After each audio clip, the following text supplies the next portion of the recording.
What are they on about? All right, let's go to Russia and North Korea. This is I something... would rather not go to Russia or North Korea. I've heard they have I don't know, let's say sort of non-committal attitudes towards human rights. Russia and North Korea have now signed a partnership deal that will be the strongest since the Cold War. The details of the deal are not 100% clear, but they shouldn't the immediate instinct of any seasoned veteran of geopolitical analysis be that it's a sign of desperation to cultivate such a direct relationship with a pariah state like North Korea?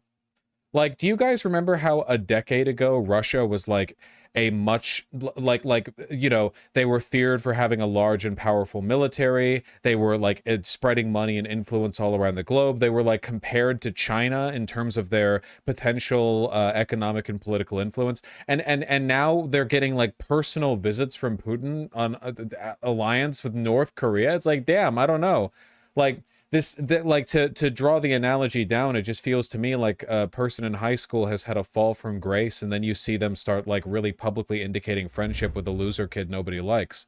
I don't know if this is necessarily a strong indicator of you know, of their doing well. The important thing behind this is that you would presume that this was inevitable. It was not inevitable. It is directly a product of Joe Biden.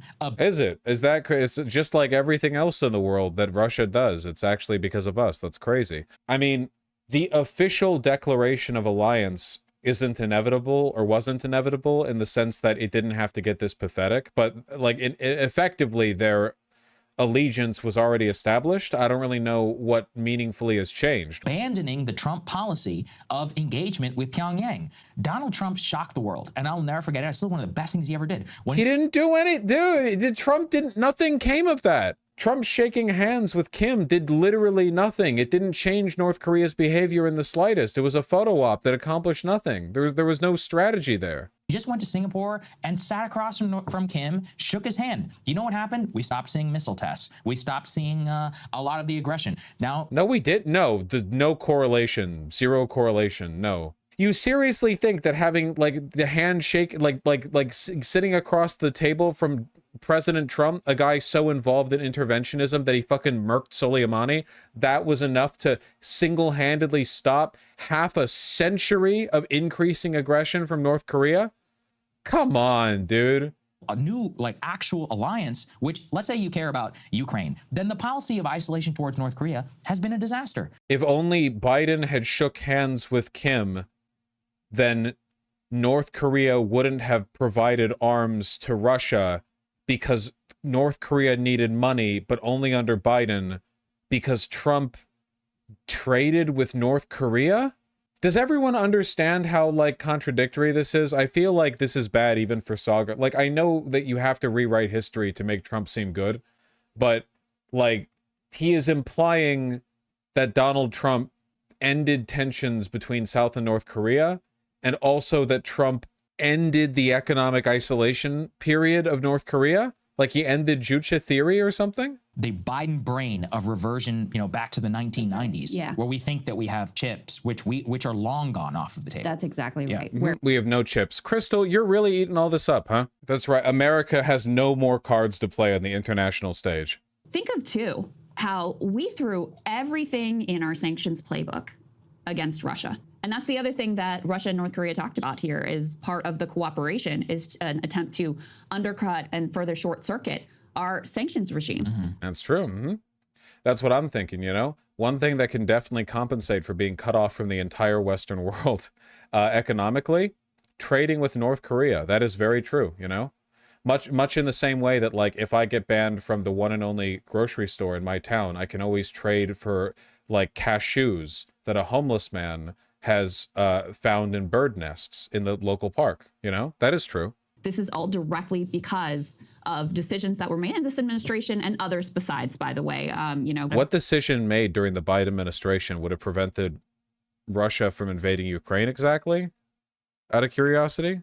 and in this very warlike manner as well. What is this insane centrist garbage? Well, actually, this is a really clear indication of the synchronicity between Campism from the left and like fascist pseudo-isolationism from the right, where Crystal and Sagar are both echoing the exact same points, even though they're coming at it from different perspectives, right? Like from Sagar's perspective, it's like, look at glorious Trump, who is willing to deal with his neighbors, and Biden won't, and that's why like glorious masculine North Korea and Russia are teaming up to oppose the degenerate Western order. And on the other hand, you have Crystal, who probably genuinely thinks that like you know, we should have not offered an eventual, we should have like declined to ever let Ukraine into NATO on Russia's say so.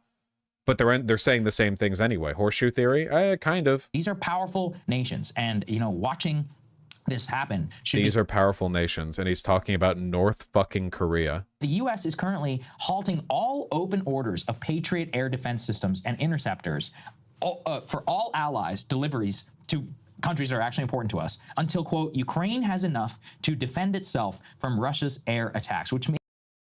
Oh, okay. Yeah, the country that's currently using them gets them first? How does that make it... does that not make obvious sense? Do we think that like Germany is in immediate need of these? Well, like yeah, maybe they should go to the country currently using them. Obviously, yeah, we're like a fire extinguisher company, and we've decided that we're going to direct our production towards the building that's currently on fire, rather than evenly distributing them at all points to. Okay. This is like, we are just watching, like the whole U.S. policy is revolving here around Ukraine for no discernible reason, Chris. There's an ongoing war. That's the reason. In the other countries we're allied with, there's not a war, but in Ukraine, there is a war. So it's kind of like pressing, you know? There's like an active conflict. Is he actually this stupid? Who knows, man? No one believes anything anymore. I'm the only fucking person in the political space who, I shouldn't say that. There are lots of great people on the left, but nobody on the right. Like, none of them believe, they're just saying shit, man. You're just yapping. Watching it happen is honestly terrifying, especially in the North Korean context. I mean, if they develop, what, 20, 50 some nuclear weapons, that's going to put them on the par with... Are you fucking kidding me? Yeah, man, if North Korea develops like a orbital space laser, that would also be pretty bad for us. Is this a... Come on, man. Are you fucking real? This is embarrassing. This is like the shit conservatives did where they, before the Ukraine war, where they were like, America's woke military would lose instantly against the VDV or whatever else, you know, the Russian paratroopers. And then Russia stalls and loses 50 billion men 1 foot from their border in Ukraine. And then it's like, oh, actually, North Korea is the real threat. What are you talking about, dude? The thinking was basically to use Russia's invasion as a pretext to, you know, re-up the Cold War. How is that? It's always us. It's crazy. Dude, America does so much fucked up stuff, and you still have to like juggle reality in order to construct the situation in which Putin saying that he wants to reclaim the borders of the Russian Empire and then invading a fucking former Soviet territory is America starting the Cold War. What are you talking about? It's insane. It's genuinely psychotic. It's ill. It's mental illness. It's sick. It's sickness. They're sick. It's crazy. On to protect democracy in a country which literally just canceled elections. How does that work exactly? See, with the fascist rhetoric? Bro, they're in wartime.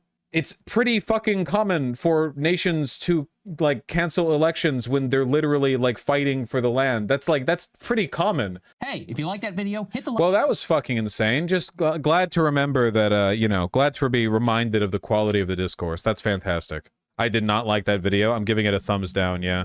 Well, that was some nice brain damage.